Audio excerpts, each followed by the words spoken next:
Muy buenas a todas y a todos. Les doy la bienvenida a nuestro espacio, ¿no? En esta primera sesión de medios y opinión pública, la cual tendremos precisamente en esta modalidad que decidimos, ¿no?, combinar, pues que es la modalidad asincrónica. Algunos de ustedes me preguntaban, ¿no?, el otro día. Realmente la idea es precisamente pues intentar ayudar en la medida de lo posible a construir un entorno un poquito más amable y integrado, digamos, con las necesidades que pues, el contexto actual de la pandemia nos obliga, ¿verdad? Sobre todo en términos de ocupación de horarios, de posibilidad, de accesibilidad a una conexión segura y estable, suficiente además para, digamos, continuar las actividades de clase, con lo cual bueno, ya hablamos de esto la otra semana y convenimos que podía ser interesante la idea de combinar esas sesiones sincrónicas, asincrónicas, pues para evitar problemas de continuidad, ¿no? Ya saben que esta semana tendremos un vídeo que será este vídeo que ustedes estarán viendo en el nuevo canal, ¿no?, que se abrirá en el equipo de Teams. Digamos, desde este jueves hasta el próximo tendrán ustedes la oportunidad de acceder a estos contenidos. Bueno, el acceso a los contenidos es irrestricto, lo van a tener ahí siempre para cuando puedan volver o quieran volver a las reflexiones actuales, ¿no?, sobre esta primera sesión. Lo que sí tendrá, digamos, cierta restricción será el foro, su participación en el foro, que estará abierta desde este jueves hasta el próximo, desde este jueves 4 de febrero hasta el próximo jueves 11. Verán que debajo de este vídeo aparecerá un hilo que está identificado como foro con una serie de preguntas, 2 o 3 preguntas, que ustedes tendrán que responder precisamente en ese mismo hilo para después poder hacer parte de esa evaluación del primer parcial del apartado de participación, ¿sí? Bueno, esto es lo que estuvimos hablando la semana pasada, ya lo saben. Les quería entonces dar la bienvenida, explicar o recordar esta dinámica, ¿verdad?, en la que estamos insertos esta semana, y el próximo jueves, ya saben, pues nos volveríamos a ver en clase a las 7 de la mañana, jueves 11 de febrero. Yo les crearé la reunión en Teams para que le aparezca en sus aplicaciones y en sus calendarios y pues sea más sencillo recordar, ¿no? En todo caso, ya saben, el próximo jueves nos vemos y hablamos un poco más en detalle de qué les pareció esta sesión, si la sintieron bien, si creen que funciona, si creen que deberíamos cambiar algo, si definitivamente consideran que todo debería ser de jueves de 7 a 10, así las 3 horas. También, quiero decir, la idea es que dialoguemos de manera abierta y participativa, ¿no? También el próximo jueves, bueno, tendremos la siguiente sesión y nos ocuparemos de una serie de contenidos, también tendremos un debate que hace parte de esa participación necesaria. En fin, tenemos todavía mucho contenido y es maravilloso porque realmente a mí me entusiasma mucho esta clase, esta asignatura. Antes de nada, pues desearles sobre todo que estén bien en esta compleja situación y recordarles que cualquier problema, cualquier duda, cualquier cosa que quieran comentarme, estoy muy atento, sobre todo al correo electrónico. También me pueden escribir por Teams, no hay problema, pero si les digo que al correo siempre me llega todas las notificaciones de Teams, no sé por qué no. Entonces, a Teams solo cuando accedo a la aplicación puedo ver los mensajes, pero en el correo sí estoy permanentemente más activo, más pendiente, especialmente los jueves, todos los jueves de 7 a 10 de la mañana, yo voy a estar muy pendiente de todas sus dudas. En fin, eso es lo que quería comentarles hoy. Les agradezco pues la participación tan activa, tan premurosa en la selección por parte de los grupos de los textos asignados.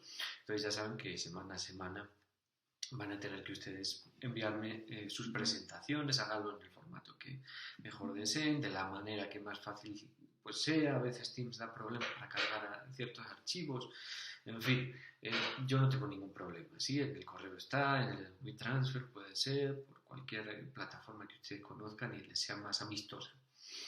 Lo único que deben recordar es que la presentación deben enviarla hasta justo antes, el día antes de la propia clase, bueno, hasta el mismo día de la clase en la que estén asociadas las lecturas que van a presentar. Y el ensayo que también deben presentar es, digamos, las fechas opuestas, es decir, pueden enviármelo desde el momento en que se presentaría esa lectura, desde esa semana hasta el día 24 de mayo, tienen todo ese periodo. Yo obviamente les recomendaría que cuanto antes, porque tienen fresca la lectura, porque saben cuáles son pues, los principales temas sobre los que quieren abordar en el ensayo, con lo cual les será mucho más fácil y además quedarán resuelto pues un 20% de la nota final con esa presentación y todo se va a hacer mucho más sencillo. Bueno, la sesión de hoy, como decíamos, es una sesión introductoria, no quiero alargarme mucho, quiero que sea eso, precisamente una introducción a los principales conceptos, conceptualizaciones y problematizaciones acerca del fenómeno que nos ocupa en esta asignatura, que es la relación entre los medios de comunicación y la opinión pública. Específicamente quiero centrarme en ese concepto, opinión pública. Seguramente ustedes, y lo hablaremos en la próxima sesión, entre todos y todas, de ahí de manera sincrónica, ¿no? En la que podamos discutir de manera mucho más intensa, mucho más profunda, conocer también pues cuál es su perspectiva sobre la opinión pública. Esa condición de la opinión pública realmente es, pues ya se los adelanto, una concepción muy ambigua, heterogénea, multilineal, que recoge realmente una serie de características de un fenómeno muy concreto que discute realmente cuáles son las interacciones del poder, ¿verdad? En este caso del poder político, pero también podríamos hablar del poder económico, del poder simbólico, ¿verdad? De muchos tipos de poderes que estarían en juego en una sociedad. Realmente discute esa relación, las relaciones de poder que se establecen en las sociedades concretas. Con lo cual, ya nos estamos, digamos, dando una pista, la opinión pública no será la misma, ¿verdad?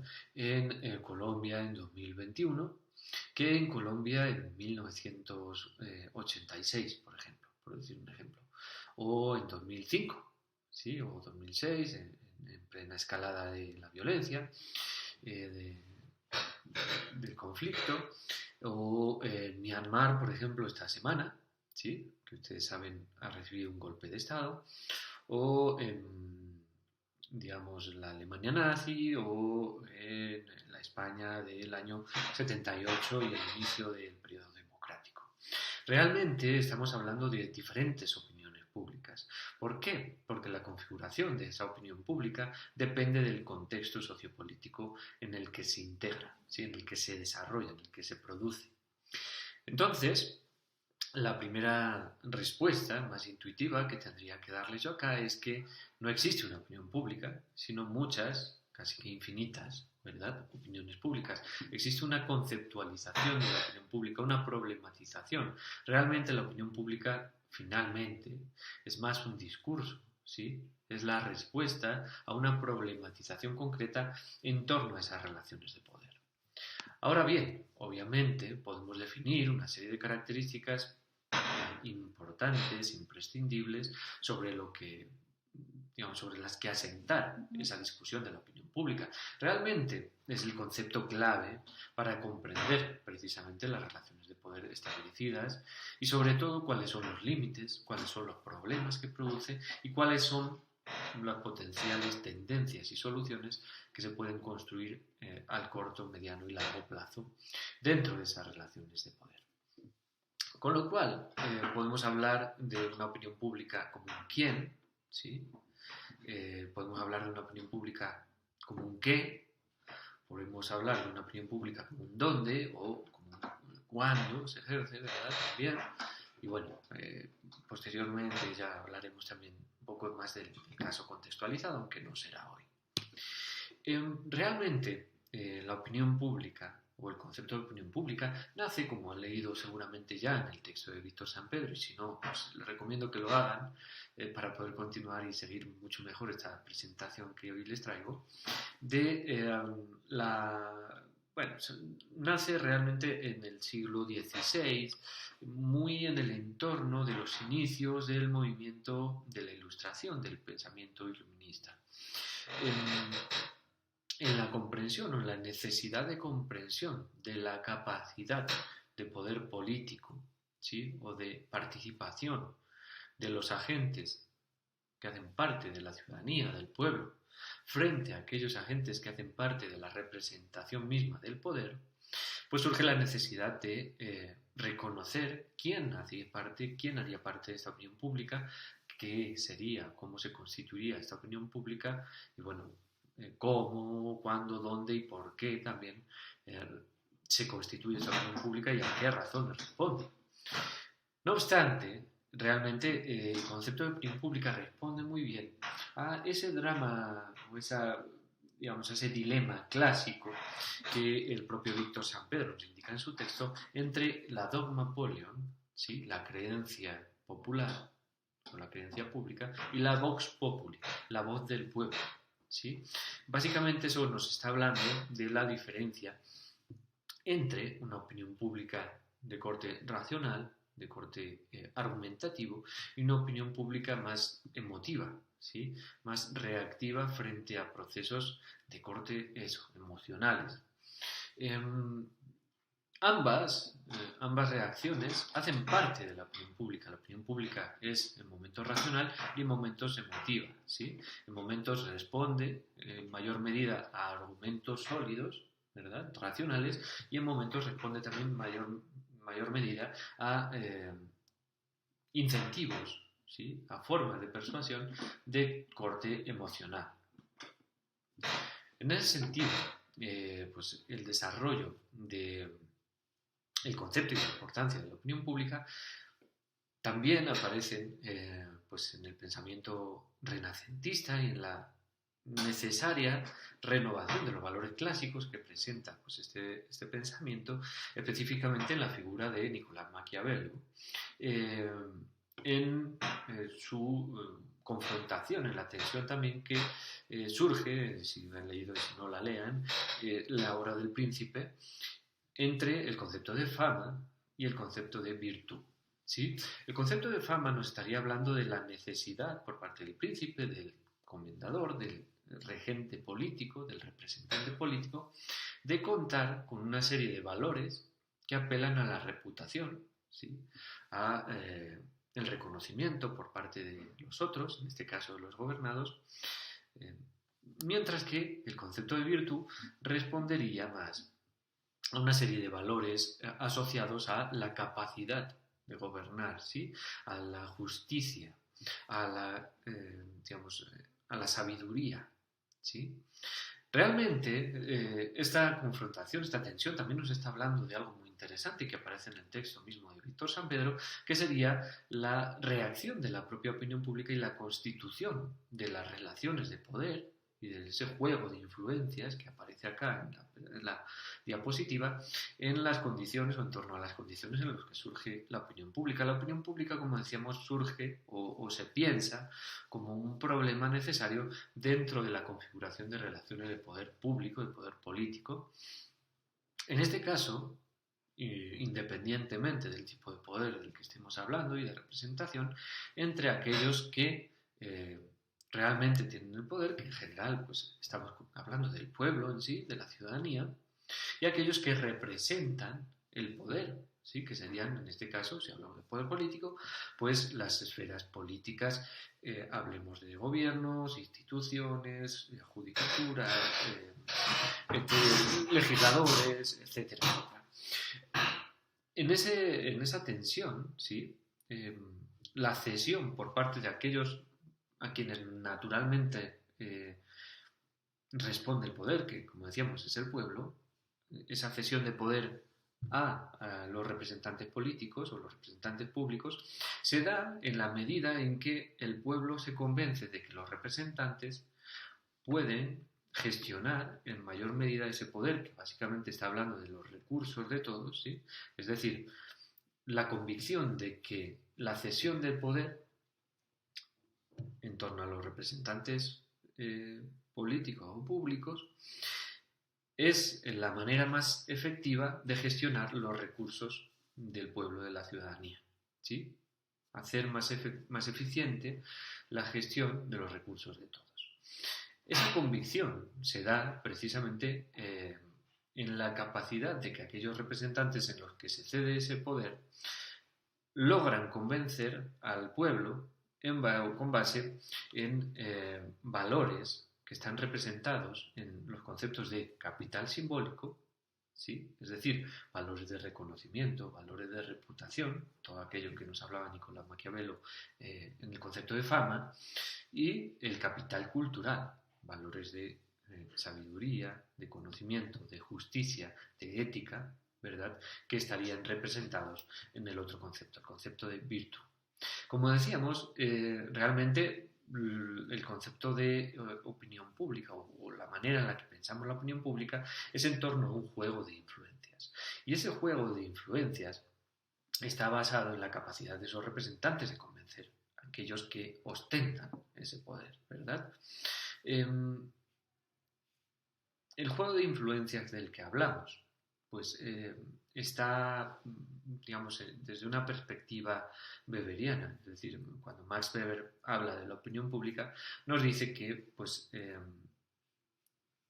el poder, ¿sí?, que consiste en la capacidad de movilizar recursos propios o ajenos, ¿sí?, y limitar estos últimos recursos, los recursos de todos, para realizar una serie de actividades según unos intereses concretos, pues realmente afectan a todos, obviamente, pero más a quienes deciden qué hacer con nuestros recursos, ¿sí?, con los recursos de todos. Es decir, los representantes finalmente deben un reconocimiento a la opinión pública en la medida en que es la opinión pública quien naturalmente ostenta ese poder.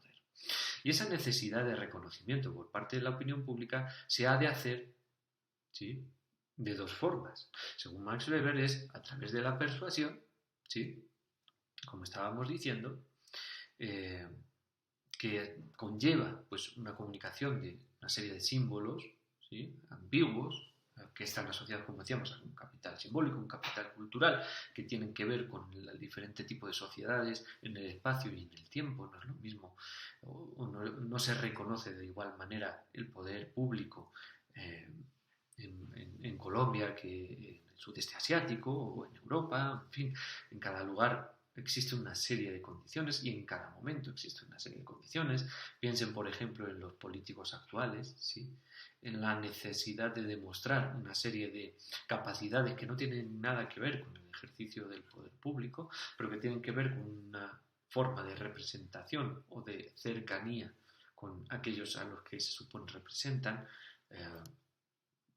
El propio presidente de acá, tocando la guitarra, intentando bailar, jugar fútbol, etcétera, etcétera. Lo mismo Maduro, sí, pero lo mismo, digamos, en muchos de los entornos de América Latina responden a esa ambigua persuasión, a esa comunicación simbólica. Y en segundo lugar, a través de la represión, ¿sí?, a través del ejercicio de la violencia, de la fuerza. En ambos casos, digamos, se lleva a cabo un ejercicio de influencia, de manipulación, de cesión, ¿sí?, de manera consciente, de manera, digamos, convencida por parte de un ejercicio de persuasión, de manera forzada a través del ejercicio de la violencia.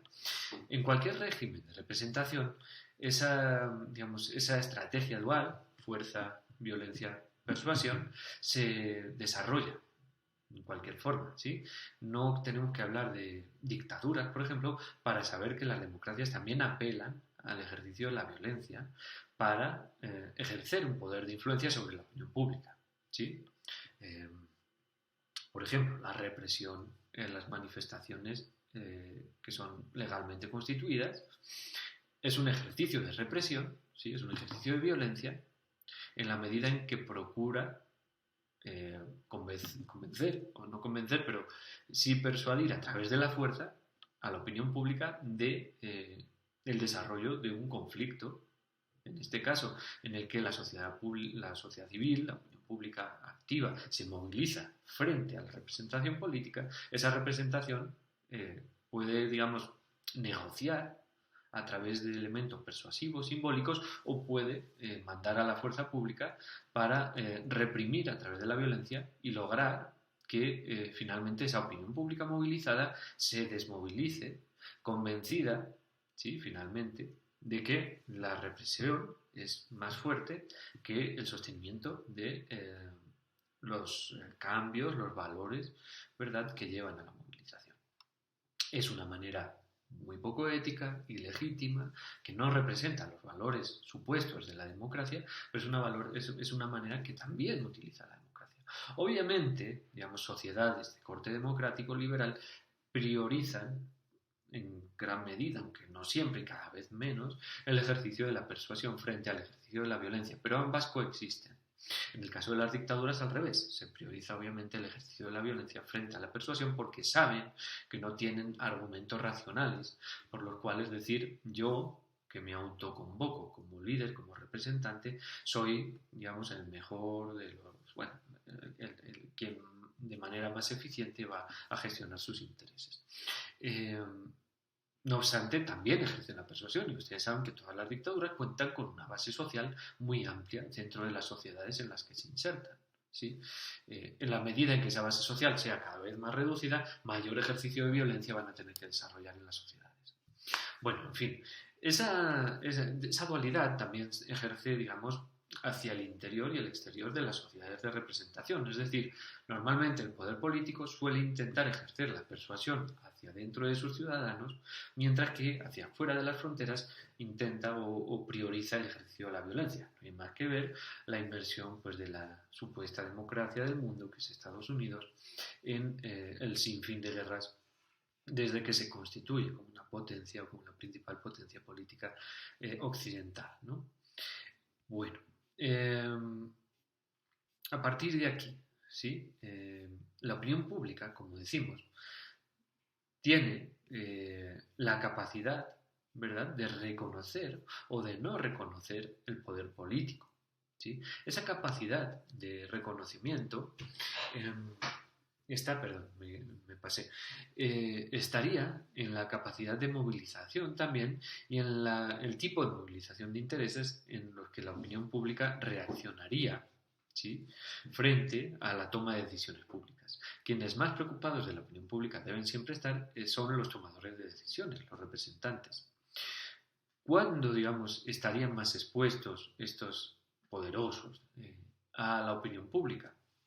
Bueno, como bien decía el texto, cuando se dan una serie de condiciones, cuando las opiniones públicas, las opiniones individuales rebasan la esfera personal, ¿sí?, y un número suficiente de ciudadanos pasa a hacerse oír, a presionar y a expresar su opinión en el entorno del espacio público, de la esfera pública. Hablaremos un poco de eso la semana que viene, de la distinción, ¿no? Se ejerce una posición a favor o en contra de una situación existente, que es aquella que, digamos, fomenta esa movilización, y se suscribe una opción dentro de un abanico de alternativas que se da en esta opción, ¿sí? Si se toma una decisión, si se toma otra contraria, si se toma una decisión de consenso, y finalmente, en la situación en la que determinados sectores de la ciudadanía que sean relevantes para el mandatario sostengan una opinión conjunta. Es decir, dentro de la opinión pública hay diferentes opiniones públicas y hay algunas que pesan más que otras, dependiendo también del sentido, del tipo de toma de decisiones que estemos hablando, el tipo de conflicto, ¿sí? Por ejemplo, cuando la opinión pública se moviliza, ¿sí?, frente, por ejemplo, al fraude de unas elecciones, al poderoso le importará, obviamente, la movilización de la opinión pública, pero, por ejemplo, si dentro de esa opinión pública resulta que los policías se declaran en huelga, ¿sí?, y deciden no reprimir las movilizaciones o no asistir a la, digamos, defensa o procura de la defensa de las instituciones frente a la movilización de la opinión pública, los poderosos, los representantes, estarán mucho más asustados. ¿Sí? Entienden a lo que me refiero, ¿no? Bueno, hablaremos de esto más adelante en la próxima sesión, sobre todo en torno al concepto de minorías activas. Bueno, más allá de eso, ¿sí? Estaríamos hablando que la opinión pública es un sujeto participativo, un sujeto fundamental para el ejercicio de la representación del poder, pero también para el ejercicio democrático, para la horizontalidad y la capacidad de la participación en la toma de decisiones de la ciudadanía. Puede ser un elemento reaccionario, puede ser un elemento transformador. No necesariamente siempre la opinión pública es un elemento, digamos, de cambio progresivo en las sociedades. Normalmente sí lo es, ¿sí? Porque normalmente los representantes son mucho más conservadores en la toma de decisiones que la propia ciudadanía, pero en muchas ocasiones también ejerce como un elemento reaccionario. Piensen en la toma del Capitolio, por ejemplo, el otro día, o hace un mes más o menos, en las elecciones, o en la sesión legislativa en la que se reconocía a Biden, ¿no? Como legítimo presidente o próximo presidente de los Estados Unidos en ese momento, y la toma de decisiones, y la toma del Capitolio por parte de un sector de la opinión pública que se movilizaba frente, ¿verdad?, a el resultado legítimo de unas elecciones, porque consideraban no constituía la realidad, ¿verdad?, de un país, como en ese caso Estados Unidos, que para ellos entraba una serie de valores que no estaban representados en un candidato, sino en otro. Bueno, en fin, digamos que eso es un ejemplo claro de la opinión pública como un elemento reaccionario, ¿sí?, en el que prefieren socavar valores, digamos, aceptados, consensuados en el entorno de una democracia muy imperfecta, obviamente, con muchos problemas, pero que prefieren, digamos, el ascenso al poder de alguien que realmente no había sido elegido, ¿no?, en las urnas en ese momento, con lo cual, digamos que preferían gobiernos de corte autoritario, ¿sí?, frente al ejercicio de la democracia. Hay una serie de valores que están puestos en juego y que siempre la opinión pública tendrá en cuenta para decidir, digamos, cuál es el tipo de acción o el repertorio de acción que se va a desarrollar frente a la problemática. Entonces, esas actitudes, esos valores, digamos, cognitivos, todo el esquema ideológico que estaría detrás de la toma de decisiones, como decimos, puede llevar a que el accionar de la opinión pública tenga un elemento más reaccionario, un elemento transformador, como normalmente tiene. Ahora, tendríamos también, digamos, la comprensión de cómo se mide la opinión pública, y a la vez que nosotros pensamos en cómo medimos la opinión pública, también entenderíamos cuáles son las características que interesan en esa medición sobre la opinión pública y cuáles quedarían por fuera. Y obviamente la problemática de todo ello. Si nosotros nos centramos en un tipo de opinión pública que el texto define como opinión pública agregada, estaríamos hablando del interés por los juegos de mayorías, ¿sí? En las democracias representativas normalmente es la opinión pública agregada la que ejerce mayor interés por parte de los organismos de representación. ¿Por qué? Porque realmente los representantes políticos lo único que buscan o finalmente, digamos, su último objetivo es conseguir, ¿verdad?, el mayor número de votos para conseguir sostenerse en el poder o para conseguir llegar al poder, dependiendo del punto en el que estemos como representantes.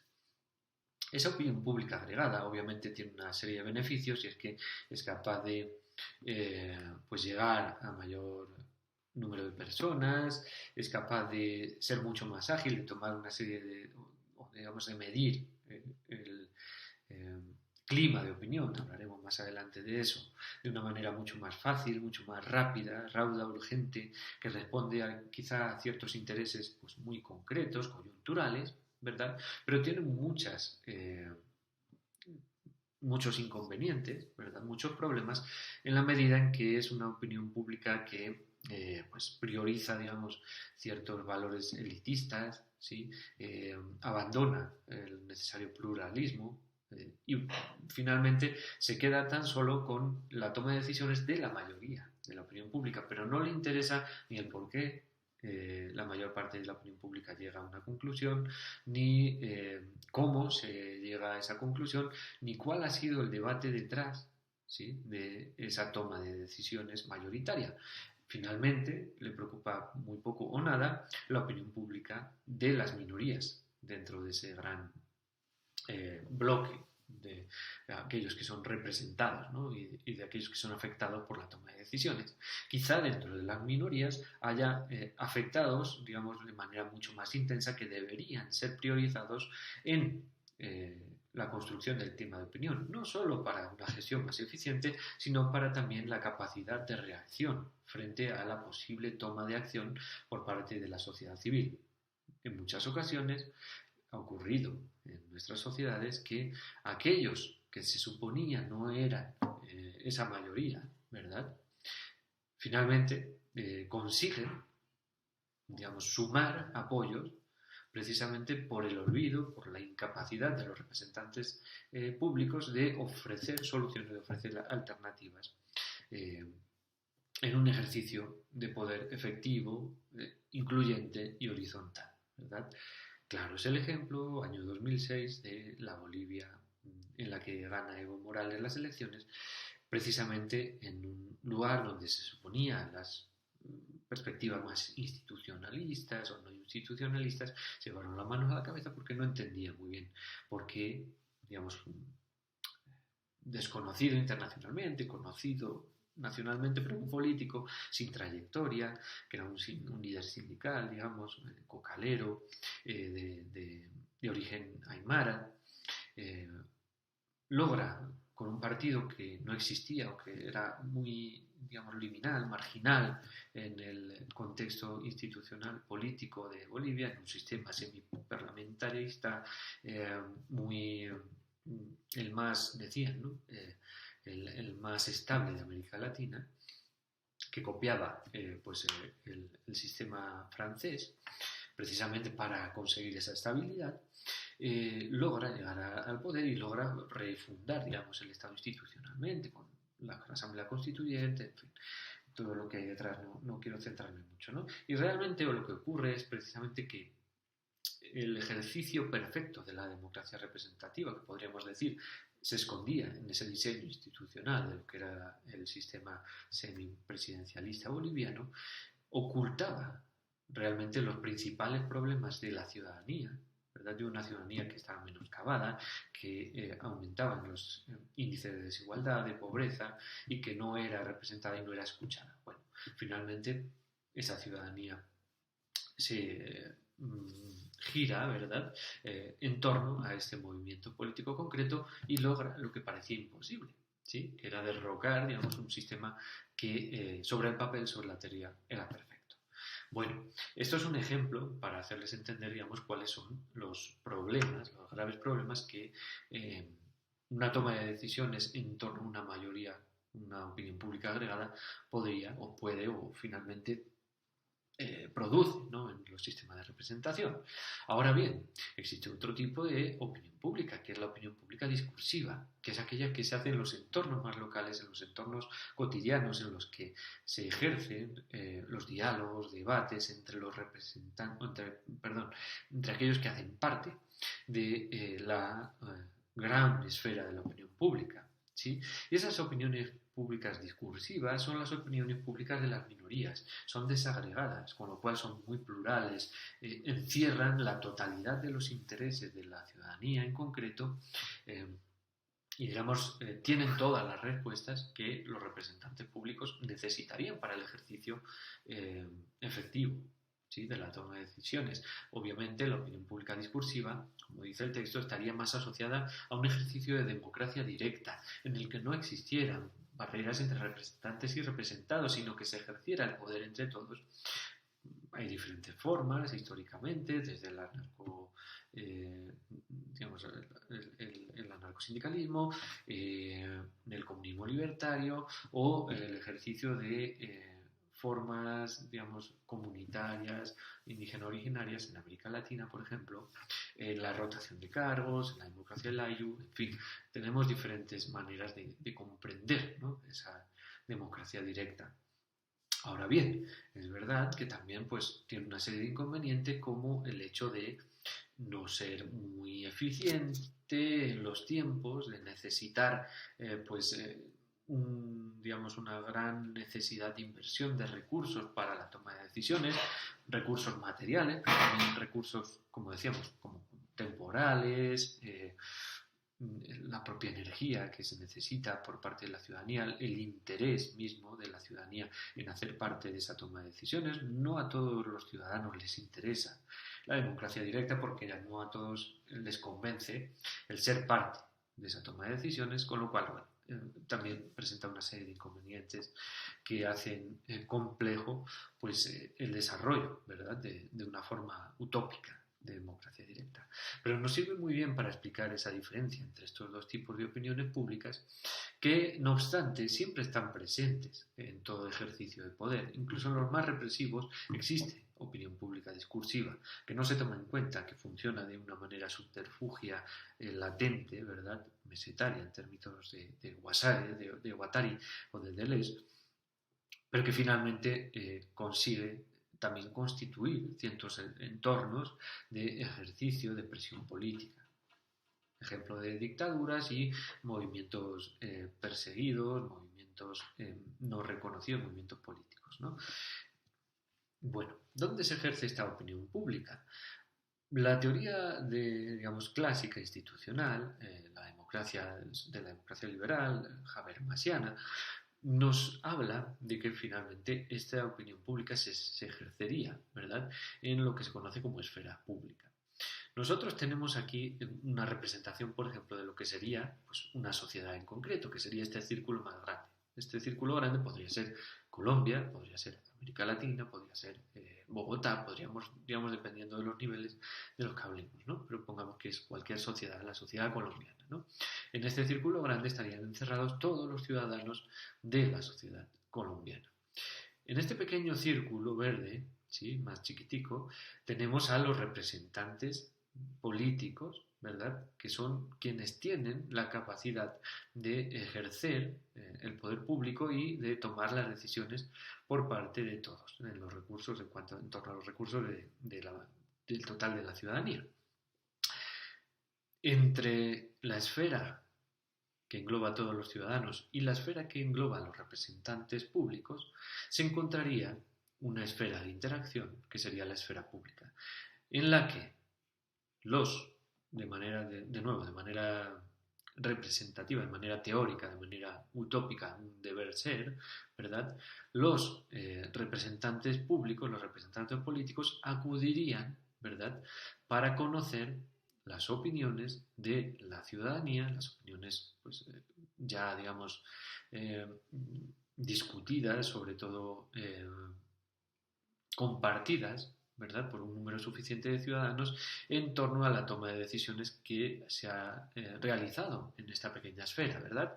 Y a la hora de conocer pues esa opinión sobre esa toma de decisiones, cuáles son los problemas que se derivan, cuál es el nivel de satisfacción de esa toma de decisiones o qué otras sugerencias existen, los representantes volverían a esta esfera política para ajustar, en la medida de lo posible, la toma de decisiones públicas en torno a la maximización de los intereses del total de la sociedad a la que representan. Los ciudadanos, de nuevo, en cuanto a la toma de decisiones, reaccionarían de manera pues, más o menos afirmativa o negativa, reafirmando la toma de decisiones o la validez de esa toma de decisiones o cuestionándola, ¿verdad? Y acudirían a este espacio en la medida en que esperan ser escuchados y tener, digamos, una cierta capacidad, ¿verdad?, en cuanto a la efectividad de esa toma de decisiones. Bueno, obviamente sabemos que eso no ocurre de una manera tan clara, ¿verdad? Y una de las preguntas del foro pues irá sobre todo encaminada a conocer cuáles son sus impresiones acerca de esta perspectiva, pues como les digo, más racional, ¿no?, más institucionalista. Ahora bien, existen muchas perspectivas por las cuales nosotros podemos digamos, enfocar, ¿verdad?, las condiciones que constituyen a la opinión pública. Como decimos, si lo vemos desde una perspectiva, una visión racionalista, tal como aparece en la diapositiva, estaríamos pensando desde una teoría política pues, de corte conservador, como sería el rational choice o la teoría de la elección racional, por lo cual todos los individuos priorizan digamos, la maximización de sus intereses en la toma de decisiones políticas. ¿Sí? Con lo cual, cuando yo voto, ¿por qué voto? Es porque creo que ese voto, digamos, maximiza mis intereses individuales. Finalmente, habla de la individualidad, ¿verdad? Del ser. Pero también existe una visión irracionalista que cuestionaría la totalidad de esa perspectiva, ¿verdad?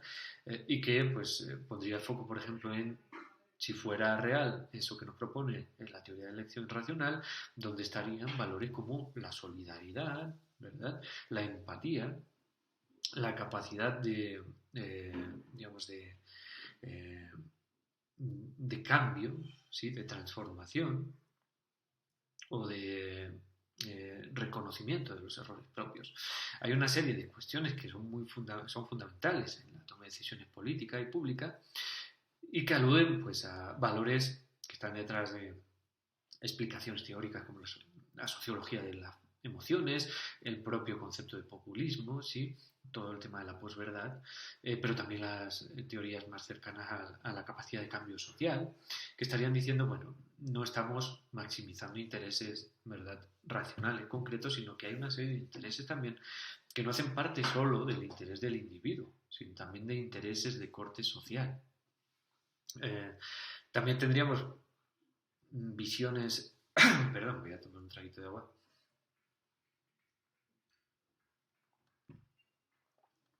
Visiones superestructurales de la opinión pública, como la de Chantal Mouffe o bueno, digamos, esta corriente nacional popular, ¿no? que ha tenido mucho éxito también en América Latina y bueno, en gran mayoría de los países también del sur de Europa, que cuestionaría pues, o que enfocaría, pondría el foco del debate sobre la opinión pública en la batalla por el relato, la importancia de la construcción de un relato para el ejercicio de la persuasión y finalmente la consecución del poder y del poder popular, en este caso más concreto, ¿no? Podemos también profundizar en ello. Una visión institucionalista que nos hablaría precisamente del valor de esa esfera pública en la medida en que para esta visión no hay nada por fuera de las instituciones y todas las opiniones, todo el ejercicio, digamos, de interacción que se desarrolle por fuera de las opiniones no hace parte de la opinión pública porque no hace parte del ejercicio del poder o de la toma de decisiones.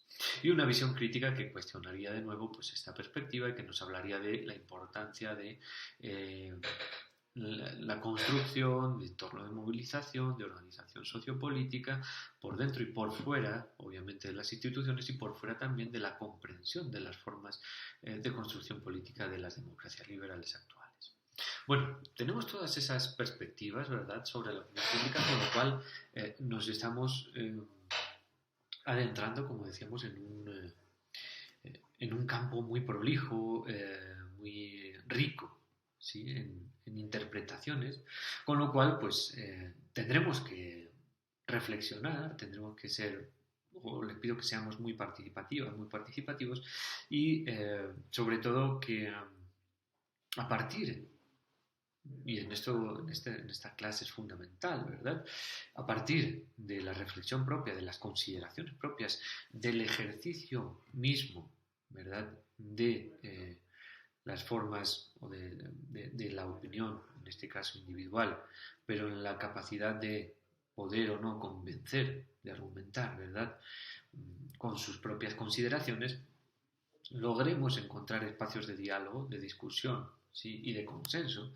en la medida en que eso nos ayudará a comprender mucho mejor pues, cómo funcione el hecho de la opinión pública.